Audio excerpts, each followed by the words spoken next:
Tantalizing. Anong ibig sabihin yan? Pag-usapan natin yan sa video na ito.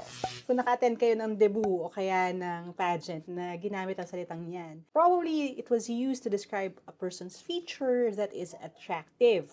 Kasi it means having something that is desirable or interesting. A person with tantalizing eyes has attractive or kabigha-bighani na mata.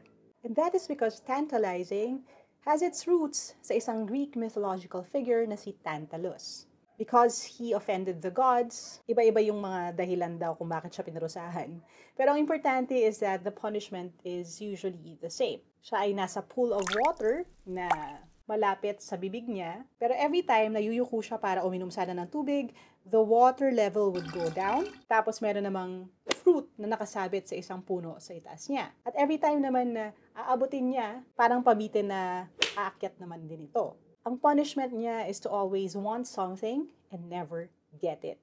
So kung gagamitin natin ang salita na ito sa isang sentence na swak, kumbaga sa ibig sabihin, we could say something like, the cheeseburger was so tantalizing. It took all of Haley's willpower not to take a bite. Right, that's today's word of the day. What do you find tantalizing? Gamitin niyo sa sentence sa salitang ito para hindi niyo makalimutan, and don't forget to follow me for more.